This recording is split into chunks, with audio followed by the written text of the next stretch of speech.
Guys, kilala nyo ba yung content creator na malambot lang daw sa totoong buhay? Yung tila bang dating mayabang.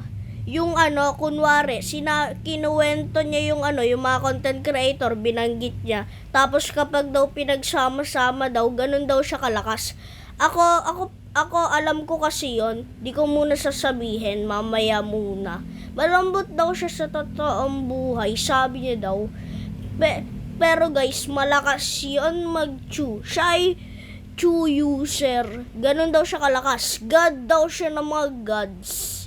Ganon siya kalakas. Pero ngayon, nagbago na siya. Hindi na siya mayabang, hindi na siya nagsasabi ng ng kapag pinagsama yung mga content creator, ganon daw siya kalakas. Hindi niya na yun sinasabi. O, diba, guys? Di niya na yun sinasabi. Nagbago na talaga siya, guys. Tapos, guys, yung comment section niya nga, sabi daw ng mga nasa comment, maggawin niya na ulit daw yung dati niyang ginagawa. Yung babanggitin niya yung mga content creator, tapos sasabihin niya, ganun daw siya kalakas. Yun ang mga nasa comments niya. Sasabihin ko na guys kung sino yun. Sa mga nakahula, alam nyo na yun.